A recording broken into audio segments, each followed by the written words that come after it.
पहला प्रश्न,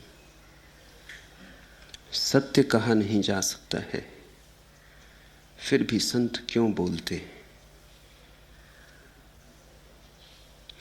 इसीलिए कि उसकी खबर तुम तक पहुंचा दें जो कहा नहीं जा सकता है। इसीलिए कि जो कहा जा सकता है उसी को जीवन मान के समाप्त मत हो जाना। अन कहा भी है, न कहा जा सके वह भी है, और वही सार है। क्षुद्र कहा जा सकता है, विराट कैसे कहा जाए? शब्द इतने छोटे हैं, शब्दों के छोटे से सीमा में कैसे असीम समाए। इशारा किया जा सकता है, अभिव्यक्ति नहीं की जा सकती। संत इसलिए बोलते हैं कि कहीं ऐसा ना हो कि तुम शब्दों ही शब्दों में समाप्त हो जाओ। शब्द बड़े क्षुद्र हैं, भाषा की बहुत गति नहीं है, असली गति मौन की है। शब्द तो यहीं पड़े रह जाएंगे, कंठ से उठे हैं और कान तक पहुंचते हैं। मौन दूर तक जाता है, अनंत तक जाता है।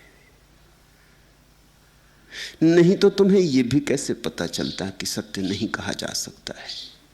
कहने से इतना तो पता चला, कहने से इतनी तो याद आई कि कुछ और भी है, भाषा के बाहर, शास्त्र के पार कुछ और भी है। कुछ सौंदर्य ऐसा भी है जो कभी कोई चित्रकार रंगों में उतार नहीं पाया, और कुछ अनुभव ऐसा भी है कि गूंगे के गुड़ जैसा है। अनुभव तो हो जाता है, स्वाद तो फैल जाता है प्राणों में, लेकिन उसे कहने के लिए कोई शब्द नहीं मिलते। जानते हैं संत निरंतर स्वयं ही कहते हैं कि सत्य नहीं कहा जा सकता, और बड़ी जोखिम भी लेते हैं, क्योंकि जो नहीं कहा जा सकता उसको कहने की कोशिश में खतरा है, गलत समझे जाने का खतरा है, कुछ का कुछ समझे जाने का खतरा है, अनर्थ की संभावना है, और अनर्थ हुआ है। लोगों ने शब्द पकड़ लिए, शब्दों को पकड़ने के आधार पर ही तो तुम विभाजन किए बैठे हो। कोई हिंदू है, कोई मुसलमान है, कोई ईसाई है, कोई जैन है। ये फर्क क्या है? ये शब्दों को पकड़ने के फर्क है। किसी ने मोहम्मद के शब्द पकड़े हैं तो मुसलमान हो गया है, और किसी ने महावीर के शब्द पकड़े हैं तो जैन हो गया है। मोहम्मद के और महावीर के मौन में जरा भी भेद नहीं है, भेद है तो शब्दों में है। अगर मुसलमान मोहम्मद का मौन देख ले, जैन महावीर का मौन देख ले, फिर कहां विवाद है? मौन में कैसा विवाद? मौन तो सदा एक जैसा होता है। किसी हड्डी मांस मज्जा में उतरे, मौन तो सदा एक जैसा होता है। एक कागज पे कुछ लिखा, दूसरे कागज पे कुछ लिखा, लेकिन दो कोरे कागज तो बस कोरे होते। अगर मुसलमानों ने मोहम्मद के शब्द के पार झांका होता तो मुसलमान होकर बैठ ना जाते, फिर हिंदू से लड़ने जाने की कोई जरूरत ना थी। गीता और कुरान में होंगे भेद, मोहम्मद और कृष्ण में नहीं है। गीता कुरान में भेद होंगे ही, क्योंकि गीता एक भाषा बोलती है, कुरान दूसरी भाषा बोलता है। गीता एक तरह के लोगों से कही गई, कुरान दूसरे तरह के लोगों ने दूसरे तरह के लोगों से कहा। संस्कृति, सभ्यता, भूगोल, इतिहास, इन सब का प्रभाव पड़ता शब्दों पर। अब कृष्ण अरबी तो बोल नहीं सकते थे, सो कैसे बोलते? संस्कृत ही बोल सकते थे। मोहम्मद संस्कृत तो बोल नहीं सकते थे, जो बोल सकते थे वही बोला, जो बोल सकते थे उसी भाषा से इशारे किए। फिर जिनसे बोल रहे थे उनकी ही भाषा का उपयोग करना होगा, नहीं तो बोलने का अर्थ क्या है? मगर लोगों ने शब्द पकड़ लिए, इसलिए संत खतरा भी मोल लेता है, ये जान के कि सत्य तो कहा नहीं जा सकता है, फिर भी खतरा लेता है। और खतरा बड़ा है कि लोग शब्द को ना पकड़ लें। लोग इतने अंधे हैं, चांद बताओ अंगुली पकड़ लेते और सोचते हैं अंगुली चांद है। अंगुली की पूजा शुरू हो जाती, अंगुली के आसपास मंदिर मस्जिद बन जाते, अंगुली के पंडित पुरोहित हो जाते। फिर अंगुलियों अंगुलियों में बड़ा विवाद चलने लगता है कि कौन सी अंगुली सुंदर है और कौन सी अंगुली सत्य है। अंगुलियां कहीं सत्य होती हैं, अंगुली कहीं सुंदर, और असुंदर से क्या लेना देना है।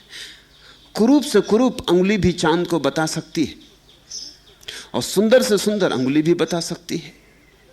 जवान और बूढ़ी अंगुली भी बता सकती है, काली और गोरी अंगुली भी बता सकती है, छोटी और बड़ी अंगुली भी बता सकती है।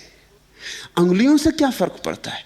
चांद बताया गया, चांद देखो, अंगुली को भूलो, अंगुली को जाने दो। मगर खतरा तो है, अंधों से बात करनी हो प्रकाश के संबंध में तो खतरा तो है, क्योंकि प्रकाश के संबंध में वे जो शब्द सुनेंगे कहीं उन्हीं को पकड़ के बैठ ना जाएं, कहीं प्रकाश शब्द को रख के घर में बैठ ना जाएं और सोचें कि रोशनी होगी।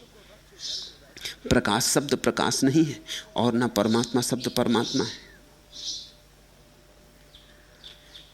एक हिंदू से मैं परिचित था,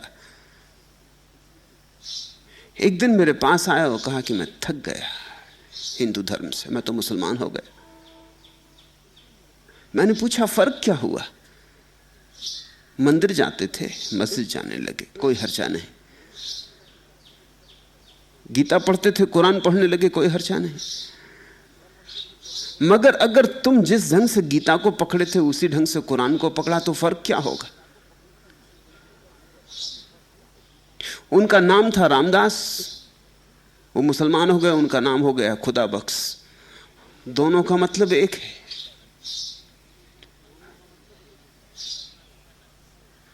चाहे रामदास कहो चाहे खुदा बख्श कहो, इशारा एक है।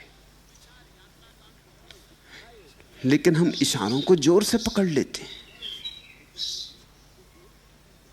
और भूल ही जाते हैं कि इशारा किस तरफ। जैसे कोई मील के पत्थर के पास बैठ जाए, मील के पत्थर पर लिखा है कि दिल्ली इतने दूर है और दिल्ली की तरफ तीर बना है, और तुम मील के पत्थर को पकड़ के बैठ गए कि आ गई दिल्ली। दिल्ली लिखा है मील के पत्थर पर और तुम पूजा करने लगे।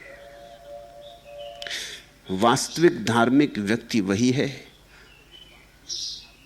कि शब्द से सदा सावधान रहे। संत खतरा मोल लेते हैं जानकर, क्योंकि अगर वे चुप रह जाएं तो और भी बड़ा खतरा है। तुम शब्द ही नहीं समझ पाते तो मौन तो समझोगे कैसे।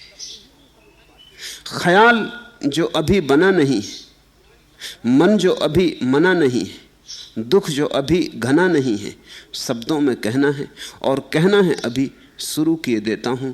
तमाम जोखिमें ली हैं, एक और जोखिम लेता हूं। परमात्मा कभी पूरा का पूरा अनुभव में थोड़ी आता। पूरा अनुभव में आ जाए तो सीमित हो जाए, बस स्वाद मिलता है, स्वाद मिलता चला जाता है। खोज शुरू होती, प्रवेश होता, अंत कभी नहीं होता। तो ऐसा थोड़ी होता है किसी दिन कि परमात्मा पूरा अनुभव में आ गया कि अब कह दो। जैसे जैसे अनुभव में आता है वैसे वैसे पता चलता है